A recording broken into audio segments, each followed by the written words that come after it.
guys saw, we had an outage, power outage here. Well, actually, not a power outage, but an internet outage, and the internet's still off. But I'm here. Yeah. So we were in the process of talking about interrupting a fast and planning to interrupt my fast tomorrow morning at 60 hours, y'all. And was just kind of talking through what the what's going on. There are so many different things that we can talk about when we talk about interrupting the fast. There are psychological and emotional concerns that happen. So, for a lot of people, when they have to interrupt the fast, they feel a sense of guilt. They feel like they failed for some reason because they weren't able to complete the entire fast. And I was telling you the story of someone who contacted me to say, "Hey, I failed." And as I talk with them, I'm like, "What do you mean?" They say, "Well, I can only do 66 hours." And I think 66 hours, if you're able to do 66 hours, that is a success in my book. The other thing is kind of remembering what the purpose of the fast is, and understanding that the purpose of the fast is to get us to a health benefit, get us to a wellness benefit, and sometimes for a lot of us to show us that we are able to do it. I tell my wife, I told her just a couple weeks ago that I actually look forward to the fast. I look forward to the fast because for so long, for such a long time, I would say, I didn't feel like I had control over appetite, over really health. And so the fast gives me a tool that I now feel that I can use, that I can control. I can decide when I enter the fast. I can control what I do in the fast, and I can control what happens at the end of the fast. So it gives me a sense of control that I did not think I had before. And so for many of you, you are in the process of moving to a place where, as we are doing, we're fasting for 24 hours once a week. I'm doing the 72-hour fast, but that is your tool. Remember, tools are meant to be used when they are needed, and we don't use them. We put them up when they're not needed. So I've got some hammers, I've got chisels, I've got screwdrivers, I've got saws in the garage. And when I need it, I pick it up, I use it, and when it's not needed, I put it back down. And so for the fast, remember the fast is a tool. It's not a marker of how good you are, how moral you are, how strong you are. That is not what we're using the fast to do. The fast is simply a tool that we're using in the process of reversing diabetes and improving our health. Okay, so that's the first thing. The other thing is socially, there are social considerations. Social get-togethers and the social interaction is a big part, a huge part of what we do in our lives. It is perhaps the largest, the biggest driving force for many of us in our communities. In fact, we would rather do something that we don't want to do than to be ostracized by the community. We don't want the community to send us away. We don't want the community to pull apart from us. And so in our interaction, food, right, is a large part of that. So it is sometimes not pleasant. It is sometimes not the thing that we want if we are finding ourselves pulling away from the people that we are supposed to be connecting with. One of the reasons a lot of diets don't work, one of the reasons that a lot of improvement in health does not work, is because there is that social connection. For example, let's take intermittent fasting. Often people try to intermittent fast, but their fasting period is different from or their eating period, that is different from the eating period of their family. So if you finish eating at 3 o'clock and the family doesn't sit down to eat supper until 4, 5, 6, 7 o'clock, then you are missing out, or you feel like you're missing out, or different interactions begin happening between husbands and wives and children and mothers and dads, right? And so people say, I would much rather not do this than to have this kind of difficult, this strenuous interaction between me and my family. And so they give up on the fast. And I say to them, well, you don't have to give up. What we need to do is to just figure out a way so that your eating window fits with that of your family, right? It does not have to be all or none, but often we are into that all or none thing. But socially, it's a big deal because a lot of what we do revolves around the get together, the sitting down, the connection. Like I'm doing in the morning, I am sitting down with these guys, and we are connecting, yes, over food.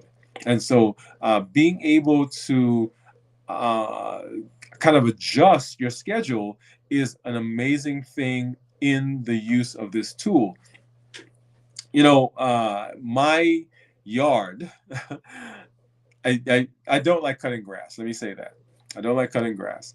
And so I have some people who come and they cut the grass for me.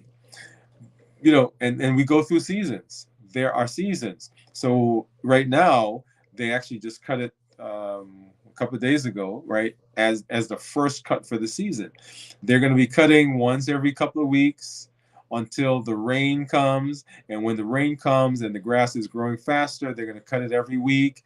And then as we get into the summer and into the fall, they're going to start cutting it less and less. And then at the end of the fall, we're going to put up all the tools, and then we're not going to cut for winter because it's going to be cold. And then the spring, we're going to come back around and we're going to start doing that process again. Those are seasons. We're not mad at the seasons. We accept the seasons and we go with the seasons as they come.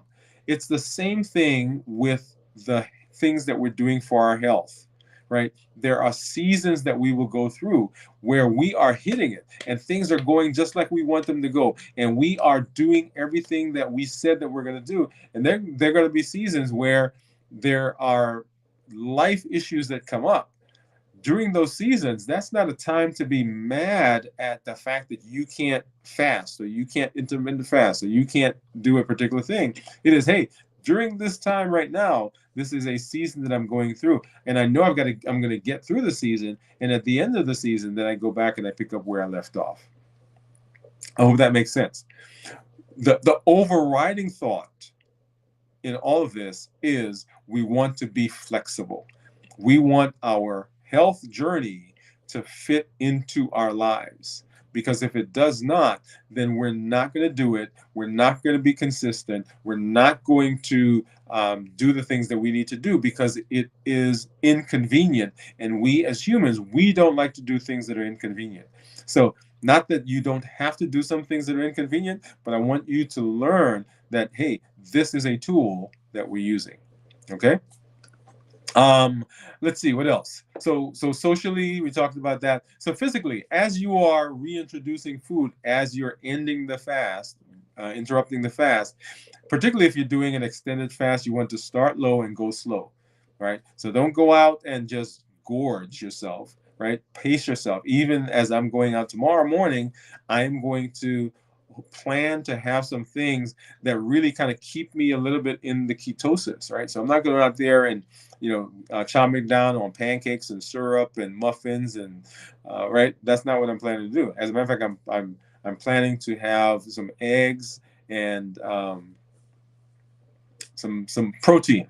I'm not sure what's going to be there, but that's my plan, right? It's not to all of a sudden have these spikes in blood sugar that cause the spikes in insulin that then cause the spikes in my appetite, right? So the plan is to be still consistent, and then we'll come back tomorrow evening sometime and talk to you about how the day went and so forth, right? So we'll do a check-in so you can see what happened as we got into the fast. All right. So as always, I want to reiterate the platform in which we are working, right? So what is my goal and what are we doing? And that is the triple E formula for success. I don't have the graphic right now, but the triple E formula for success is that we are educating by providing information with the shows that we do, the handouts that we have, the podcasts, the blogs, the website. All of that is to give information, because you can't change, you can't improve if you don't understand and if you don't have information, right? Number one.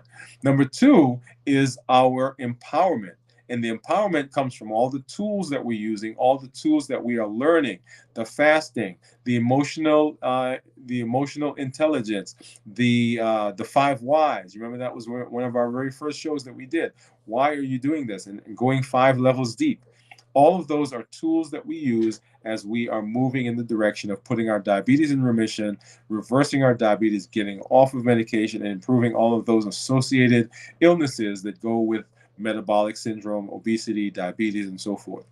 And then the last part of our Triple E formula for success is the encouragement. And the encouragement comes from the community. The community grows, the community is better because of you, right? That's our platform.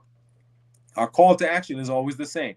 Number one, join the challenges, right? As you are listening to the shows, as you are hearing what we're talking about, don't just let the show happen and then you put it on the shelf and you don't ever think about it again, right? Get in there, roll up your sleeves, right? Open your collar, take off that tie, and let's jump in, and let's jump in with our feet, and let's get moving together.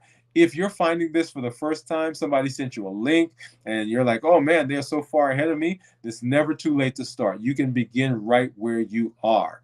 If you're catching this and it's December 29th of this year, and you're like, oh my God, I just have a few more days before the end of the year, that's okay. Start right where you are. Go back, listen to the shows, and begin the challenge, because you can be where you are and still have great success. All right, so that's number one.